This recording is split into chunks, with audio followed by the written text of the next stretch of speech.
اللہ نے مال جمع کرنے والوں کو تباہی اور بربادی کی وعید سنائی ہے، جو مال جمع کرتے ہیں۔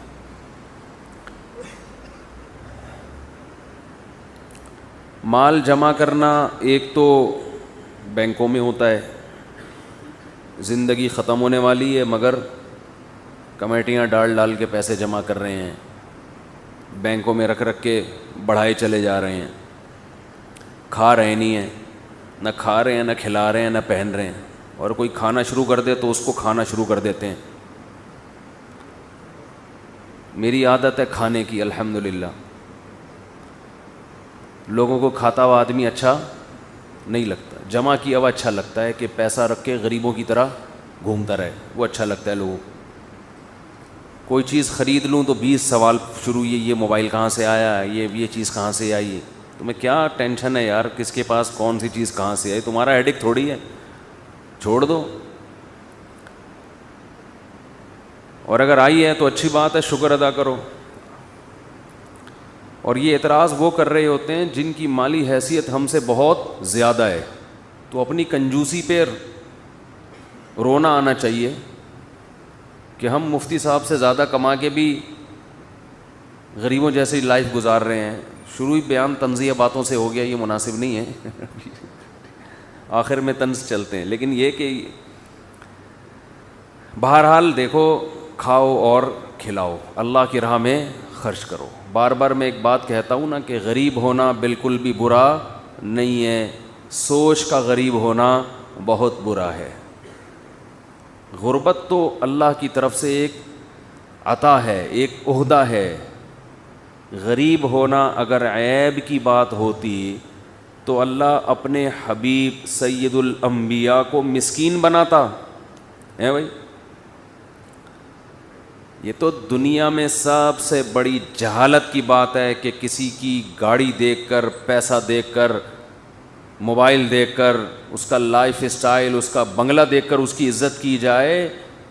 یہ تو بہت ہی پست سوچ والے لوگوں کی یہ سوچ ہوتی ہے، بہت ہی گھٹیا۔ انسان کو اللہ نے فضیلت دی ہے دوسری مخلوق پر علم کی وجہ سے، دولت کی وجہ سے، وسائل کی وجہ سے نہیں دی۔ دولت فرعون کے پاس، وسائل فرعون کے پاس، لیکن اللہ کس کے ساتھ تھا؟ موسیٰ کے ساتھ۔ فرعون تو طعنے دیتا رہتا تھا بار بار، ام انا خیر من ھذا الذی ھو مہین، میں بہتر ہوں یا یہ؟ ایسے توہین آمیز لہجے میں نا اشارہ کیا جاتا ہے کہ یہ موسیٰ غلام قوم کا، مسکین، نہ اس کے پاس سونا نہ چاندی، کچھ بھی نہیں۔ ھذہ الانہار تجری من تحتی، میرے پاس مصر کی حکومت، میرا محل، اور اس کے نیچے نہریں بہتی ہیں۔ پرلے درجے کا ایک نمبر کا بے وقوف۔ لیکن میں ایک بات بتاؤں، جب میں ایک فرعون کو بے وقوف کہہ رہا ہوتا ہوں تو مجھے لگ رہا ہوتا ہے کہ اس سے بڑے ہم سب بے وقوف ہیں، ہم سب اس سے 2 ہاتھ آگے ہیں۔ کیونکہ جس چیز پہ فرعون فخر کر رہا تھا تو آج تو ہم بھی اسی پہ فخر کرتے ہیں، اس میں کون سا کوئی، سب اسی پہ تو فخر کرتے ہیں۔ تو آدم علیہ السلام کو جب اللہ نے بنایا تو فرشتوں کو تعجب تھا کہ ہم عبادت کرنے والے، ہمیں سجدے کا حکم دیا جا رہا ہے اس مٹی سے بنی ہوئی مخلوق کو، تو اس میں ایسے کون سے قمقمے لگے ہوئے ہیں، یا کون سے ایسے اس میں کوئی خاص چیز ہے جس کی وجہ سے ہمیں اس کو سجدے کا حکم دیا جا رہا ہے؟ بنایا بھی مٹی سے، اور بنایا بھی بہت بعد میں۔ ہماری عمریں بھی لمبی، ان کی عمریں بھی چھوٹی۔ ہم کھانے پینے کے محتاج نہیں، اور اس کو 2 وقت کی روٹی نہ ملے تو سارے مسائل بھول جاتا ہے۔ کہتے ہیں بغداد میں ایک دفعہ قحط پڑا تھا، تو جتنے بغداد کے عاشق تھے نا، جن کے عشق چڑھے ہوئے تھے دماغ پہ، ہوتے ہیں نا عاشقوں کا دماغ پہ عشق چڑھ جاتا ہے کہ میں اس کے بغیر رہ نہیں سکتا, مجھے تو وہ دلا دو, میں تو مر جاؤں گا, میں یہ کر لوں گا. یہ اس وقت تک ان کے جذبات ہوتے ہیں جب تک پیٹ میں پراٹھا موجود ہوتا ہے. میرے منہ سے روٹی نکلتی نہیں, پراٹھا ہی نکلتا ہے معذرت کے ساتھ. کھانے میں جتنا مزہ آتا ہے نا صبح پراٹھا, اتنا ہی کہنے میں بھی مزہ آتا ہے. تو ہم جب پراٹھے سے مثال دی جا سکتی ہے تو روٹی کی طرف کیوں ہے, لیکن صرف صبح کے وقت میں. تو یہ جب تک عاشقوں کا عشق دماغ پہ چڑھا ہوتا ہے اور ان کو محبوب کی محبت دیوانہ کرتی ہے, جب تک پیٹ میں پراٹھا موجود ہو. پیٹ سے اگر کوئی نوالا چھین لے, روٹی چھین لے, تو سب سے پہلے عشق کافور ہوتا ہے. انسان کہتا ہے روٹی کھلاؤ, محبوب جائے بھاڑ میں, معذرت کے ساتھ. روٹی چاہیے, روٹی. تو کیا کہہ رہا تھا میں, جو بیان لے کے چل رہا تھا وہ یہ بغداد کا پر کہاں سے آ گیا, بغداد سے پہلے کیا بات چلی تھی. خیر جی, گھٹیا سوچ پہ تو بات چل رہی تھی, یہ پتہ نہیں مثال کہاں سے. چلیں, تو میں یہ عرض کر رہا تھا کہ ہم فرعون کو تو لان تان کرتے ہیں کہ موسیٰ ہاں بات آدم علیہ السلام کی چل رہی تھی. آپ لوگ کہتے ہیں یہ مفتی صاحب کا دماغ کیا ہو گیا کہ بھول جاتے ہیں, تو آپ لوگ کو کون سا یاد رہتا ہے کہ کیا بات چل رہی تھی. ایک آدمی کا بھولنا اتنا عجیب نہیں, پورا مجمع بیٹھا ہوا ہے, ایک کو بھی یاد نہیں ہوتا. تو آدم علیہ الصلاۃ والسلام روٹی کے محتاج ہیں بھائی, فرشتے روٹی کے محتاج نہیں ہیں. فرشتوں میں طاقت انسان سے زیادہ, فرشتوں کی عمریں لمبی, موت آتی قیامت کے دن ہی مریں گے, اس سے پہلے مرنے کا کوئی چانس نہیں ہے. تو ہر لحاظ سے انسان سے بہتر, مگر انسان کو حکم دیا جا رہا ہے کہ وہ سجدہ کرے فرشتوں کو حکم دیا جا رہا ہے کہ وہ سجدہ کرے کسے, انسان کو. تو اللہ کا کوئی حکم حکمت سے خالی نہیں ہوتا. تو فرشتوں کے مائنڈ میں بھی یہ بات تھی کہ اللہ کا حکم ہے, کوئی لاجک سمجھ میں آئے یا نہ آئے ہم سجدہ کریں گے, لیکن یہ عقل میں آنے والی بات ہے نہیں. تو اللہ میاں جانتے تھے کہ ان کی کھوپڑی تو نہیں کہنا چاہیے, ان کے مائنڈ میں یہ بات بیٹھ نہیں رہی ہے. انہوں نے میرے کہنے پہ سجدہ تو کر لیا, لیکن ان کی کنفیوژن دور, بولو بھائی, ہوئی نہیں. کنفیوژن دور نہیں ہو رہی ہے. شیطان تو منہ پھٹ تھا نا, اس نے تو سیدھا سیدھا کہہ دیا انا خیر منہ. منہ پھٹ ہونا کوئی کمال نہیں ہے. آج کل لوگ سمجھتے ہیں اسٹریٹ فارورڈ, ہر بات ڈنکے کی چوٹ پہ بولتا ہے, یہ بھی نہیں دیکھتا کہ سامنے بڑا بیٹھا ہے, چھوٹا ہے, عالم ہے, بزرگ ہے, باپ ہے, چاچا ہے, ماما ہے, نہیں بس ہر بات ڈنکے کی چوٹ پہ. تو یہ بدتمیز, اٹ از کالڈ بدتمیز. اس کو حق پرست نہیں کہتے, اس کو کیا کہتے ہیں, بدتمیز کہتے ہیں. جو منہ میں آئے بک دیا. تو آدم علیہ الصلاۃ والسلام کے بارے میں فرشتے کنفیوژن کا شکار تھے. بھائی اللہ نے حکم دیا ہے تو بس ٹھیک ہے, کریں گے سجدہ. لیکن اللہ میاں جانتے تھے کہ یہ سیٹسفائی ہوئے نہیں ہیں ابھی. قرآن کیا کہہ رہا ہے, وَعَلَّمَ آدَمَ الْأَسْمَاءَ كُلَّهَا ثُمَّ عَرَضَهُمْ عَلَى الْمَلَائِكَةِ فَقَالَ أَنبِئُونِي بِأَسْمَاءِ هَؤُلَاءِ إِن كُنتُمْ صَادِقِينَ. اللہ نے آدم علیہ السلام کو چیزوں کے نام بتائے, نام سکھائے. علماء کہتے ہیں یہاں نام سکھانے سے مراد ان کی خصوصیات بیان کرنا, ان کی کہ چیزوں کی خاصیت کیا ہے. زمین پہ رہنے کے لیے انسان کو چیزوں کا پتہ ہونا ضروری ہے. آپ بجلی کی ننگی تار پہ ہاتھ سے پکڑ کے کھڑے ہو گئے تو رہیں گے دنیا میں آپ؟ بولو بھائی, آپ کا انا للہ ہو جائے گا. اب آپ مر گئے تو فرشتے جو روح قبض کرنے کے لیے آیا, آپ کو اس پہ اعتراض ہو رہا ہے کہ مجھے ابھی تو میری جینے کی عمر تھی, ابھی سے آپ کا آنا کیسے ہوا؟ تو فرشتہ آپ کو کہے گا آپ کو چیزوں کا پتہ نہیں ہے. آپ کو یہ نہیں پتہ کس چیز کو پکڑنا ہے کس چیز کو نہیں پکڑنا. تو جن لوگوں کو چیزوں کا پتہ نہیں ہے ان کا یہی حشر ہوتا ہے کہ وہ دنیا سے موو کر جائیں. تو دنیا میں رہنے کے لیے آپ کو یہاں کی چیزوں کا پتہ ہونا ضروری ہے. اسی کو علم کہتے ہیں. وہ شریعت کا بھی ہوتا ہے, وہ دنیا کا بھی ہوتا ہے. اللہ نے آدم کو دونوں علوم سے نوازا. دنیا کا علم بھی, جو دنیا میں رہنے کے لیے جتنا علم ضروری تھا, اور پیغمبر ہونے کی وجہ سے آخرت کا دین کا علم تو بہرحال تھا ہی ان کے پاس. تو فرشتوں سے کہا کہ تم بھی اب ان چیزوں کے نام بتاؤ, ان کی خاصیتیں بتاؤ, اس کو ڈیفائن کرو. فرشتے کہنے لگے لا علم لنا, ہمارے پاس اس بارے میں کوئی نالج نہیں ہے, ہم تو سمجھ ہی نہیں سکتے اس چیز کو. جتنا تو نے ہمیں علم دے دیا بس وہ ہے, اس سے زیادہ ہم کچھ نہیں جانتے, یعنی تو نے ہمیں یہ علم نہیں دیا ہے.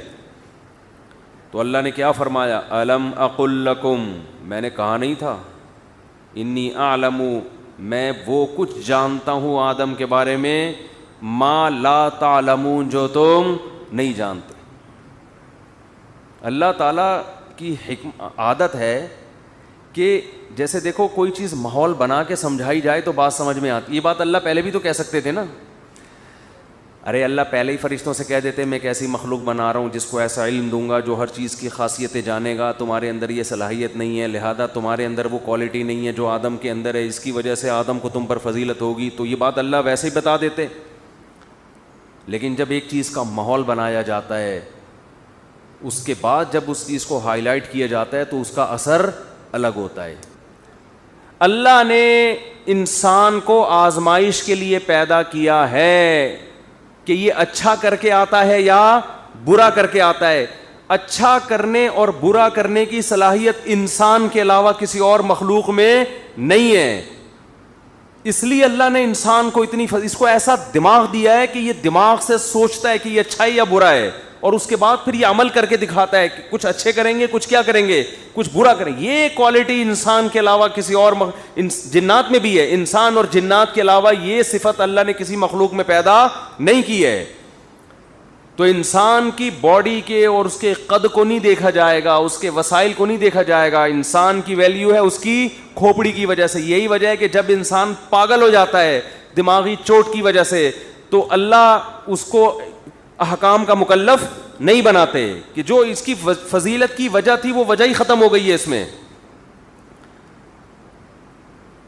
تو انسان کی باڈی نہیں دیکھی جائے گی, نہ انسان کو یہ دیکھا جائے گا کہ کس چیز سے. یہ جو قرآن میں آتا ہے نا کلا انا خلقناہم مما یعلمون, اس کی کیا تفسیر علماء نے کی ہے کہ انسان جو عمل کے بغیر اپنے آپ کو جنت کا مستحق سمجھتا ہے کہ میں عمل کیے بغیر آخرت میں کامیاب ہو جاؤں گا, اللہ فرماتے ہیں کلا, ہرگز ایسا نہیں ہے.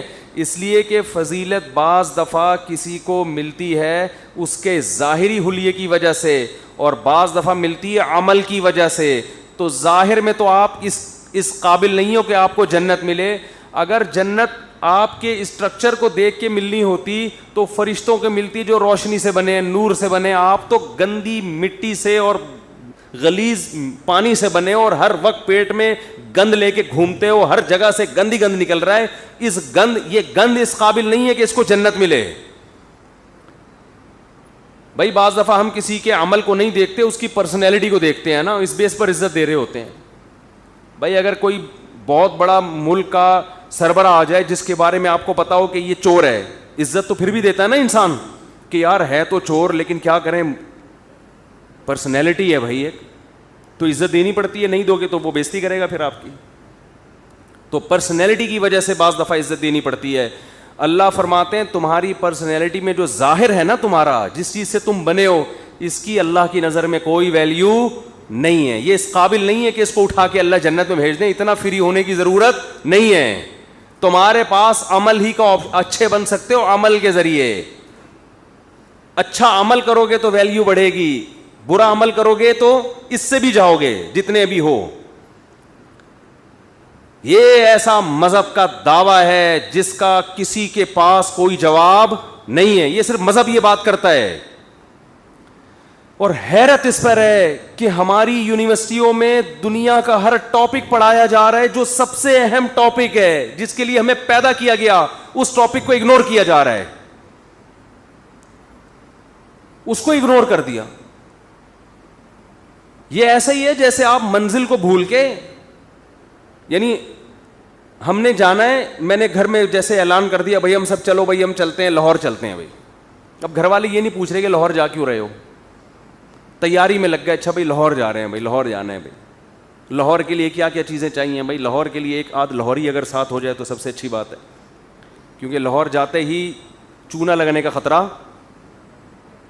بولو بھائی معذرت کے ساتھ، بہت زیادہ نہیں ہوتا، کیونکہ لاہوری بھی بیان سنتے ہیں وہ ناراض ہو جائیں گے، نہیں ہوتا بھائی، کوئی چونا لگنے کا خطرہ لاہور میں کسی کو بھی نہیں ہوتا.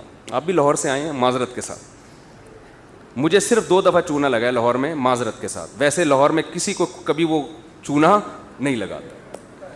بھائی وہ لاہور والے بہت زیادہ بیان سنتے ہیں، ہمارے بڑے رشتہ دار بھی رہتے ہیں لاہور ہی ہیں وہ، تو وہ ناراض ہو جائیں گے، تو اس لیے میں پہلے بتا رہا ہوں کہ بالکل بھی ایسی کوئی بات لاہور میں نہیں ہے، سمجھ رہے ہیں. تو اب میں نے جانا ہے، میں یہ نہیں بتا رہا کیوں جانا ہے. بچے سب سے پہلے پوچھیں گے نا ابو کیا ہو گیا، صبح اٹھتے ہی آپ نے کہاں جانا ہے، لاہور. کیا گھومنے پھرنے جا رہے ہیں، یا کوئی خدا نخواستہ کسی کی کا جنازہ ہو گیا یا کسی کی شادی ہو رہی ہے، تو کچھ تو بتاؤ. سب سے امپورٹنٹ سوال یہ ہوگا نا، یہ کوئی بھی نہیں پوچھ رہا. تیاری میں لگے ہوئے، ٹرین میں جانا ہے کہ بس میں جانا ہے یا گاڑی میں جانا ہے، اور کپڑے کتنے ہوں گے اور کھانا کیا ہوگا. تو مجھے خود دماغ میں آئے گا کہ یار یا تو میں پاگل ہوں یا یہ پاگل ہے.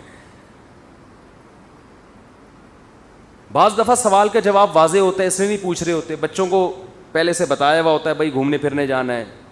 لیکن اگر یہ بچوں کے بجائے کسی سمجھدار آدمی کو میں کہوں کہ بھائی ہم نے کل لاہور جانا ہے، تو اگلا سب سے پہلے سوال کیا پوچھے گا، یہ سفر آپ نے کیوں کرنا ہے.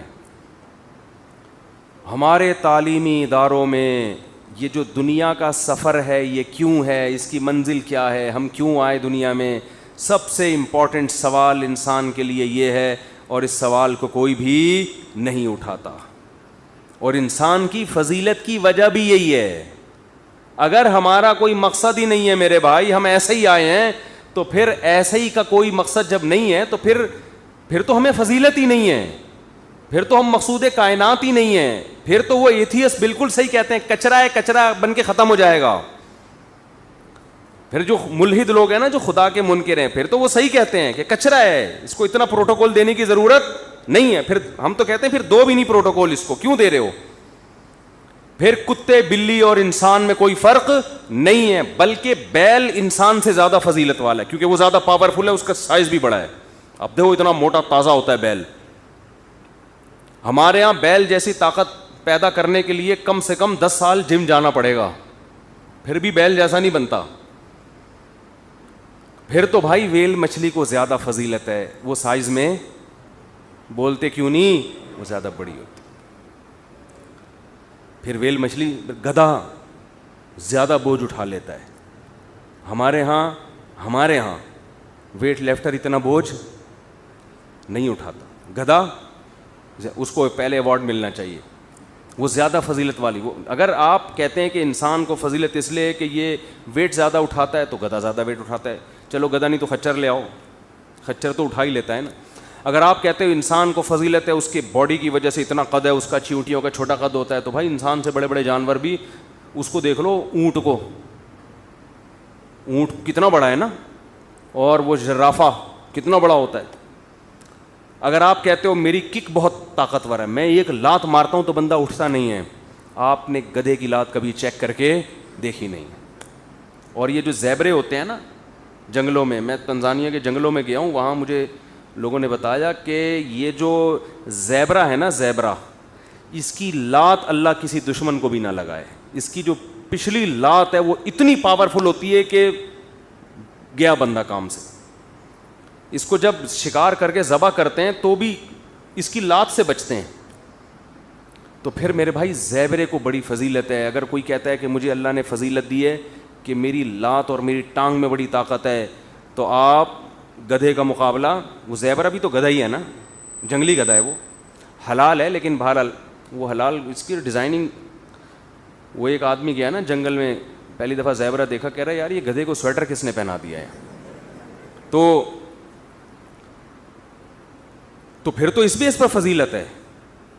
اگر آپ کہتے ہیں کہ مجھے فضیلت اس لیے حاصل ہے کہ میرے اکاؤنٹ میں پیسے زیادہ, میرے پاس وسائل بولتے کیوں نہیں زیادہ ہیں, میرا گھر زیادہ بڑا ہے, تو بھائی وسائل تو اللہ نے ہمارے سابق صدر کو آپ سے بھی بولو نا زیادہ دیے. وہ پھر قوم کے اس پاکستان کی تاریخ میں سب سے بڑے بزرگ گزرے ہیں تو ہمارے سابق صدر گزرے ہیں. اگر اس بیس پر ہم فضیلت دیں, لیلۃ القدر میں دعائیں ان سے کروایا کریں جا کے, حقیقت بتا رہا ہوں, انہی کی ہاتھ پاؤں چوما کریں, انہی سے دم درود کروائیں, کیونکہ فضیلت سب سے زیادہ اگر اس بیس پر فضیلت ہے تو بھائی نہ ہمیں صحت کی بیس پہ فضیلت ہے, صحت گینڈے کی ہم سے زیادہ. آپ کہہ سکتے ہیں ہمارے یہاں گینڈے سے بھی زیادہ موٹے لوگ ہوتے ہیں, تو وہ گینڈے کا جو ماس ہے نا وہ فیٹ نہیں ہے, وہ کیا ہے, گینڈا جو ہے نا وہ اس میں ٹوٹل گینڈا ہی ہوتا ہے. ہمارے ہاں اگر آپ کا وزن ڈبل ہے تو ہو سکتا ہے آپ اس میں آدھے ہوں باقی فیٹ ہو, پورے آپ نہیں ہوتے اس میں. اگر پورے آپ ہوں تو پھر تو ٹھیک ہے. گہری بات ہے, بہت مشکل سے سمجھ میں آئے گی. تو اگر طاقت کی بیس پہ اللہ نے آپ کو فضیلت دی ہے تو بھائی ہم گینڈے سے زیادہ طاقتور نہیں ہیں. اگر آپ کو اللہ نے آپ کی کک میں بڑی فضیلت دی, آپ لات بہت خاندانی طریقے سے مارتے ہو, تو بھائی زیورہ اور گدھے سے زیادہ اچھی لات آپ نہیں چلا سکتے. اگر آپ سمجھتے ہو میری آواز میں بڑی طاقت ہے اس وجہ سے میں ذرا فنٹرگیری پہ آ جاتے ہو آپ, تو گدھے کا آپ مقابلہ نہیں کر سکتے. گدھا جب معمولی سی بھی بات کرتا ہے نا تو وہ اتنی اسپیڈ اور اتنی پاورفل طریقے سے کرتا ہے کہ آدمی کہتا ہے پیسے لے لے مگر تو خاموش ہو جا. وہ چیختا ہے تو پھر تو چیخنا تو اس کا الگ ہے. اگر آپ کہتے ہو میں جمناسٹک کا پلیئر ہوں اور میں دوڑتا بہت اچھا ہوں, میری اسپیڈ دوڑنے کی بہت ہے, تو بھائی گھوڑے, پھر آپ پر اللہ نے گھوڑے کو بولو نا کیا ہو گیا, فضیلت دی ہے. پھر گھوڑا آپ سے زیادہ تیز دوڑتا ہے. آپ کہہ سکتے ہو بعض لوگ گھوڑے سے بھی تیز دوڑ لیتے ہیں, تو وہ گھوڑے نے پریکٹس نہیں کی ہوتی. جتنی پریکٹس آپ نے کی ہے نا گھوڑے سے تیز دوڑنے کے, وہ گھوڑا کر لیتا تو وہ پھر آپ سے 3 گنا آگے تیز دوڑ رہا ہوتا. اگر آپ کہتے ہو میں ہواؤں میں اڑتا ہوں, جہازوں میں بیٹھ کے پائلٹ ہوں میں, اس لیے مجھے فضیلت ہے, تو پرندوں کو ہوا میں اڑنے کے لیے جہازوں کا سہارا لینے کی ضرورت نہیں ہے. اگر آپ کہتے ہو میری ٹریولنگ بہت ہے, جی میں نے ملک ملک گھوما ہوں, گھاٹ گھاٹ کا پانی پیا ہے, تو ان پرندوں کی ٹریولنگ کا میں اور آپ تصور بھی نہیں ہے. نارتھ پول سے ساؤتھ پول چلے جاتے ہیں ہوا میں. سمجھتے نہیں ہو میرا خیال ہے بات کو, پڑھتے نہیں ہو نا رات کو. تو یہ تو نارتھ پول سے ساؤتھ پول چلے جاتے ہیں, اتنا زمین کے ایک کنارے سے دوسرے کنارے, اور ایسے ڈسپلن. ہم اگر یہاں جائیں بھی نا اتنے افراد کے ساتھ, درمیان میں لازمی پھڈا ہوگا, حقیقت بتا رہا ہوں آپ کو. اتنا لمبا سفر اگر ہم 4 آدمی بھی مل کے کریں تو درمیان میں لازمی جھگڑا ہوتا ہے, پھڈا ہوتا ہے.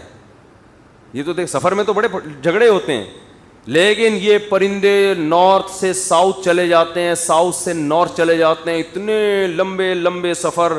اولم یروا الی الطیر فوقہم صافات ویقبضن, قرآن کہتا ہے دیکھتے رہے ان پرندوں کو کیسے پروں کو پھیلائے ہوئے اور پروں کو سمیٹتے ہوئے کیسے تمیز سے سفر کر رہے ہوتے ہیں. ایک امیر ہوتا ہے آگے, پھر وہ عمارت پیچھے اس کی کینسل ہوتی ہے, وہ پیچھے آتا ہے, دوسرا والا آگے آ جاتا ہے, وہ ہوا کو کاٹ رہا ہوتا ہے. ایسے تمیز سے لمبے سمندروں کو ایک کنارے سے دوسرے کنارے پہ چلے جاتے ہیں سمندروں کے. تو آپ اڑنے میں پرندوں کا مقابلہ نہیں کر سکتے.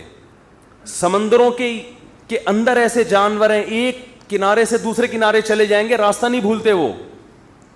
تو بھائی انسان کی فضیلت کی ایک ہی وجہ رہ جاتی ہے آپ کا عمل, آپ اچھے ہو یا برے. ان جانوروں کو اللہ نے یہ صلاحیت دی, مگر اچھا اور برا بننے کی اللہ نے ان کو صلاحیت نہیں دی ہے. کتا اگر وفادار ہے تو ہماری مرضی سے نہیں ہے, نہ اپنی مرضی سے ہے, یہ خدا نے اس کو وفادار بنا دیا ہے. وہ بے وفائی چاہے بھی تو نہیں کر سکتا. سمجھتے ہو کہ نہیں سمجھتے؟ شیر اگر بہادر ہے تو کوئی ایوارڈ نہیں ملے گا اس کو, وہ بہادری پہ مجبور ہے. انسان میں بہادر ہونا کمال ہے. رات کے وقت قبرستان سے گزر جائے, ہے بھائی, رات کے وقت قبرستان سے گزر جائے, ایک کنارے سے دوسرے کنارے, ایوارڈ ملنا چاہیے اس کو. وہ ایک قاری صاحب تھے نا, آپ کہہ رہے ہوں گے ہم تو گزر سکتے ہیں قبرستان سے رات کے وقت, کوئی مسئلہ نہیں ہے, ہوشیار ہو کے گزرا کریں. ایک بچے تھے نا, مدرسے کے بچے ہوتے ہیں, تو وہ قاری صاحب چھٹی نہیں کرتے نا, تو وہ مدرسے کے بچے چاہتے تھے ہمارے جو قاری جن کا نام عبد الغفور ہے یہ چھٹی کریں. چھٹی نہیں کر رہے تھے وہ, تو اب بیمار نہیں ہوتے تھے, صحت مند تھے. تو ایک بچے کو شرارت سوجی, وہ قبرستان میں چھپ کے قبر کے پیچھے بیٹھ گیا جہاں سے قاری صاحب روز گزرا کرتے تھے, اور قبرستان میں سلام کرتے تھے, السلام علیکم یا اہل القبور. قاری صاحب کی عادت تھی گزرتے ہوئے کیا کہتے تھے, السلام علیکم یا اہل القبور. بچے کو شرارت سوجی کہ یار قاری صاحب کو بیمار کرو. تو ایک دن قاری صاحب گزرے, قبر کے پیچھے بچہ چھپا ہوا ہے. قاری صاحب نے کہا السلام علیکم یا اہل القبور. قبر کے پیچھے سے آواز آئی, وعلیکم السلام بھائی عبد الغفور. جیسے ہی آواز آئی ہے, قاری صاحب خوف سے بے ہوش ہو کے کہ بھئی آج تو قبر سے رپلائی آ گیا ہے, آج تو کیا آ گیا ہے, رپلائی آ گئی, اللہ خیر کرے. تو بچوں نے کہا بھائی ایک مہینے تو بہرحال چھٹی ہو گئی. تو انسان اگر بہادر ہو, اگر وہ رپلائی آنے کے بعد بھی قاری صاحب کہتے کھڑے رہتے, تو بچے فخر سے تعریفیں کرتے نا, بھائی ہمارے قاری صاحب تو اتنے, ایسا جگر ہے ان کا بھائی, ایسے بہادر ہیں کہ قبر سے وعلیکم السلام بھائی عبد الغفور کی آواز آئی ہے لیکن یہ ڈرے نہیں ہیں. انسان میں ہے بھائی بہادری, ایک وصف ہے, بزدلی ایک عیب ہے, یہ انسانوں میں ہوتے ہیں. جانوروں میں لومڑی چلاک ہوتی ہے, ڈیڑھ ہوشیار, لیکن وہ چلاک کی کوے کی جو حرکتیں, اللہ بچائے, اس کوے کو بہت ہوشیار ہے, ڈیڑھ کا لفظ بھی اس کے لیے ہلکا ہے, لیکن وہ خدا نے بنایا اس کو ایسا, اس کو گناہ نہیں ملے گا کہ کوے قیامت کے دن جہنم میں جائیں. اللہ کہے تو کیا ڈیڑھ ہوشیار ہے. کسی کوے کے بچے کو مار کے دیکھو آپ, ایسا پیچھے پڑتے ہیں کوے, اللہ کی پناہ ہے. لیکن کوے پہ کوئی کوے کو برا کہہ سکتا ہے بھائی, کہ کوہ جہنم میں جائے گا, حرکتیں ٹھیک نہیں ہیں اس کی. تو جانوروں میں اچھی صفات بھی ہوتی ہیں, کتا وفاداری کرتا ہے, اور بلی کے اندر اللہ نے استغنا رکھا ہے, کوا کھائے گا چھپائے گا بھی اگلے ٹائم کے لیے. کم بخت میں توکل نہیں ہے کہ یار جس اللہ نے آج دیا کل بھی دے دے گا, آدھا کھائے گا, آدھا میں نے خود دیکھا پتھر کے نیچے چھپا رہا ہے روٹی کا ٹکڑا, کہ میں کل شام کو جب بھوک لگے گی دوبارہ چائے کے ساتھ ریفریشمنٹ کا انتظام کر رہا ہوں. لیکن بلی یہ کام نہیں کرتی. بلی کو آپ گوشت ڈالیں, جتنا کھا سکے گی کھائے گی, اس کے بعد چلی جائے گی. بھائی جس اللہ نے آج کھلائے رات کو بھی وہ کھلائے گا. بلی میں توکل نہیں ہے. لیکن ایسا نہیں ہو سکتا کہ آپ بلی میں دیکھیں کہ اتنا توکل ہے تو اس سے دعائیں کروانا شروع کر دیں کہ بھئی یہ تو بہت نیک جانور ہے. نا نا نا نا, ہندوؤں کو یہی تو دھوکہ ہوا ہے گائے سے. گائے کے بارے میں کہتے ہیں, ایک ہندو ہیں آج کل میں ان کی تقریر سنتا ہوں, وہ کوئی پنڈت شنڈت ہوں گے, ان کے ایک تو ڈیزائن ان کا عجیب سا, ڈسٹمپر پتہ نہیں کیا کیا لگایا ہوا ہوتا ہے ان لوگوں نے, نیلے پیلے کلر کے ڈبے اپنے باڈی پہ لگا کے بیٹھے ہوئے ہوتے ہیں. کچھ سمجھ میں آنے والی چیز ہے نہیں. یہ ہمارے مولانا ٹائپ لوگوں کو دیکھو, ہمارے مذہبی رہنما کو دیکھو, جو ڈریس عام لوگوں کا ہوتا ہے وہی ان کا بھی ہوتا ہے. یہ پتہ نہیں کہاں سے ان لوگوں نے نکالا ہے. وہ یا تو پورے ٹنڈے پنڈے ہوں گے, یا آدھے ادھر سے نیلے ہوں گے ادھر سے پیلے ہوں گے. عجیب انسان ہو بھائی تم, اپنا کیوں اپنے آپ کو بگاڑ رہے ہو. تو خیر وہ ارشاد فرما رہے تھے کہ یہ جو گائے ہے نا, ہم اس کو ماں اس لیے کہتے ہیں کہ یہ ہر وقت آکسیجن ہی دیتی ہے ہمیں, یعنی آکسیجن لیتی ہے اور پھینکتی بھی کیا ہے, آکسیجن. پتہ نہیں, میں نے تو پہلی دفعہ سنا ہی ہے کہ گائے آکسیجن لے کے پھینک بھی کیا رہی ہے. تو جب اتنے تکلف کی ضرورت کیا ہے اس کو, پھر دودھ تو دیتی ہے, وہ تو بکری بھی دیتی ہے نا, کوئی تو اسپیشل گائے میں ہوگا نا. تو خیر انہوں نے گائے کے ماں ہونے کے بہت سارے دلائل دیے کہ گائے میں کچھ ایسی کوالٹیز ہیں جو بھینس میں نہیں ہیں, اور یہ ہے گائے میں یہ ہے, وہ سردیوں میں بھی رہتی ہے گرمی میں بھی رہتی ہے, بھینس نہیں رہ سکتی وغیرہ. بھینس اور گائے کا مقابلہ کروا رہے تھے وہ, تو رزلٹ یہ نکالا کہ گائے ماں ہے. تو میں نے کہا کہ یار میرا سب سے بڑا سوال یہ ہے کہ گائے ماں اگر ہے تو بیل باپ کیوں نہیں ہے. یہ میرا بہت بڑا ایک کوشچن ہے. کہ گائے اگر ماں ہے تو بیل کیا ہے؟ باپ ہے.